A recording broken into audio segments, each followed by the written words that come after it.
Hidup dengan penuh rencana atau mengalir saja? Mana yang lebih baik? Hidup memang hanya sekali, lalu bagaimana sih cara menikmati hidup? Semua orang memiliki strateginya masing-masing. Ibarat kita berjalan di taman bunga, mungkin ada orang rakus yang memetik semua bunga indah di taman agar mereka senang tanpa peduli taman itu menjadi gundul dan rusak. Mereka tidak peduli bahwa orang lain tidak akan bisa menikmatinya karena ulahnya. Idealnya, bila kita memetik semua bunga, maka kita memiliki kewajiban menanamnya kembali. Tetapi, apabila kita memetik apapun di taman bunga, maka kita tidak memiliki waktu banyak untuk merawatnya kembali.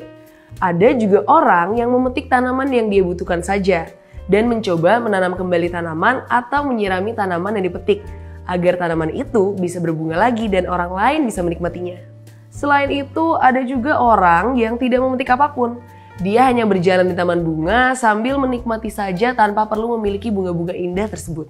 Tentunya jenis perilaku manusia di taman bunga ini masih beragam lagi. Tetapi ada suatu hal yang harus kita perhatikan. Apabila kita ingin mengambil banyak dalam hidup ini, maka kita harus memastikan bahwa kita juga meninggalkan legacy yang baik. Kalau kita tidak ingin mengambil banyak hal, mungkin hidup kita tidak akan serumit itu. Apabila kita hanya mengambil hal yang kita butuhkan saja tanpa melupakan kewajiban kita pada lingkungan, maka pekerjaan kita akan lebih mudah dibandingkan dengan orang yang mengambil banyak hal dalam perjalanan hidupnya. Untuk pilihan bahwa kita akan mengambil banyak dan menanam banyak, maka seharusnya kita memiliki rencana kerja yang matang. Hidup orang itu tuh seperti haruslah berdasarkan schedule dan rencana yang ketat agar kita bisa hidup seimbang antara mengambil dan juga memberi.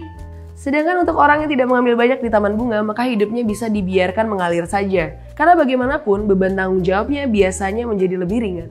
Untuk yang mengambil seperlunya saja, maka dia bisa mengkombinasikan antara berencana ketat atau hidup dengan let it flow saja. Yang pertama adalah ciri seorang pengusaha kelas atas dan sejenisnya. Yang kedua adalah ciri seorang agamawan, sufi, dan jenis profesi sekitarnya.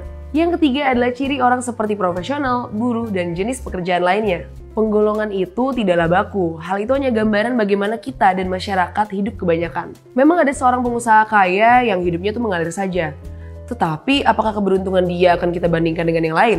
Atau mungkin ada seorang profesional yang kerja siang malam ingin ini itu dan akhirnya berubah menjadi seorang pengusaha dan banyak kaki tangannya. Tetapi mayoritas profesional tidak berubah menjadi pengusaha. Profesional hanya mengerjakan sesuatu yang sesuai di bidangnya saja. Bagaimanapun juga, kalau kita hidup bebannya berat, sebaiknya kita memiliki rencana yang matang dalam hidup. Bila beban kita ringan, kita bisa hidup mengalir saja seperti air. Tidak selamanya menggantungkan diri kepada keberuntungan itu baik. Dan tidak selamanya berperilaku di luar kemampuan kita itu akan berhasil. Kalau kamu sendiri mau hidup seperti apa?